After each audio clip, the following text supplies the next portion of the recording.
জয়ত্যতি বলো রাম, অর্থাৎ জয় শ্রীরাম বলো।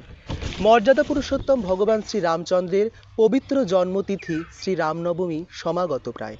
আর এই রামনবমীর প্রাক্কালে আমরা অনুধান করতে ব্রতী হয়েছি ভগবান শ্রী রামচন্দ্রের পুত চরিত্রকে। রাম পূর্বতাপনী উপনিষদ অনুযায়ী রাম এই দ্বি অক্ষর নামের অর্থ রমন্তে যোগিনা যত্র, অর্থাৎ যিনি যোগীগণের হৃদয় রমণ করেন তিনিই রাম। রমন্তে যোগিনো নত্যে নিত্যানন্দ চিদাত্মনি ইতি রাম পদে দেশৌ পরব্রহ্মভিধীয়তে। বাচ্য ও বাচকতা এই উভয় গুণাত্মক পরমেশ্বরের যে সকল তারক ব্রহ্ম নাম সনাতন হিন্দু শাস্ত্রে উল্লেখ করা হয়েছে তার মধ্যে অন্যতম তারক ব্রহ্ম নাম হল রাম। রাম রাম এব পরব্রহ্ম, রাম এব পরম তপম, রাম এব পরম তত্ত্বম, শ্রীরাম পরম ব্রহ্ম সম্মিতম। শ্রীরামই পরম তত্ত্ব, শ্রীরামই পরব্রহ্ম, শ্রীরাম নামই তারক ব্রহ্ম সম্মত।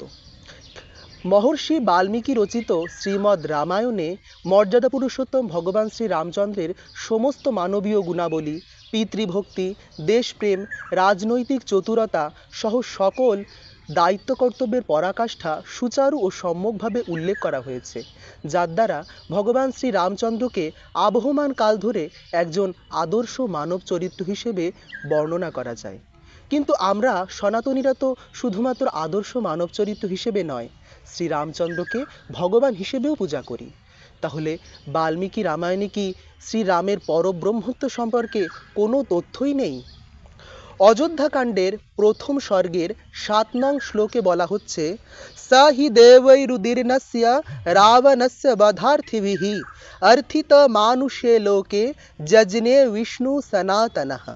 অর্থাৎ উদ্ধত রাবণের বিনাশের কামনায়, দেবগণের প্রার্থনায় সেই সনাতন ভগবান বিষ্ণু মনুষ্যলোকে শ্রীরামরূপে জন্মগ্রহণ করলেন।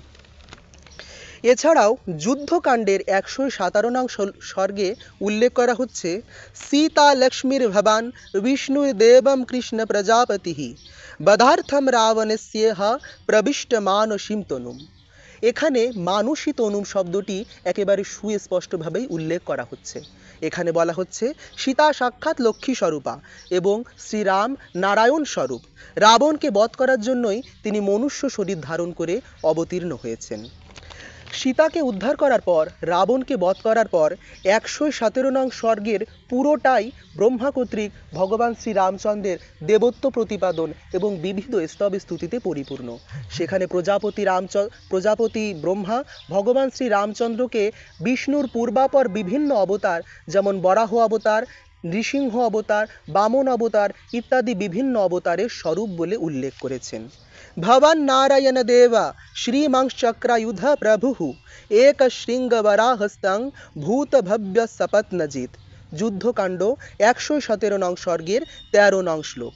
এমনকি প্রজাপতি ব্রহ্মা শ্রী রামচন্দ্রকে স্বয়ম্ভু ব্রহ্ম, বেদ এবং সাক্ষাৎ ওঙ্কার রূপেও অভিহিত করেছেন। প্রজাপতি ব্রহ্মা শ্রী রামচন্দ্র সম্পর্কে বলছেন, ত্বম ত্রয়ানাম হি লোকনামধিকর্ত স্বয়ং প্রভু ত্বম যজ্ঞস্ত্বম বষটকারস্তমঙ্কার পরাৎপরা। সীতা উদ্ধার করার পর আকাশমার্গে বিমানে করে দশরথ রাজা প্রকটিত হয়েছিলেন। তখন তিনি শ্রী রাম সম্পর্কে বলছেন, ইদানিম চ বিজানামি যথা সৌম্য সুরেশ্বরৈ বদার্থম রাবণস্যেহম বিহিতম পুরুষোত্তমম। অর্থাৎ, হে সৌম্য, আমি দেবতাদের কাছ থেকে জানতে পেরেছি সেই সুরেশ্বর দেবেশ্বর ভগবান বিষ্ণুই ইদানিং রাম রূপ ধারণ করে মনুষ্য শরীরে রাবণ বধের উদ্দেশ্যে অবতীর্ণ হয়েছেন।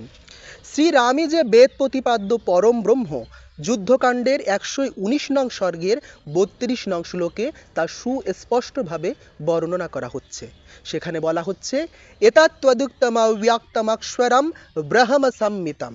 শ্রীরাম বেদ প্রতিপাদিত অব্যক্ত অবিনাশী পরব্রহ্ম। যখন শ্রীরামচন্দ্র বৈষ্ণব ধনুতে বাণ যোজনা করে পরশুরামের তেজ হরণ করেছিলেন, তখন ভীত ও বিস্মিত পরশুরাম স্বয়ং ভগবান বিষ্ণু রূপেই শ্রীরামচন্দ্রকে স্তুতি করেছিলেন। শ্রী পরশুরাম বলছেন, अक्ष्वयं मधुहन्तारं जानामि त्वं सुरेश्वरं धनुषस्य परामर्शात् स्वस्ति तेस्तु परन्तपा। এই কথা বালকাণ্ডের ৭৬ নং সর্গের ১৭ নং শ্লোকে বর্ণনা করা হয়েছে।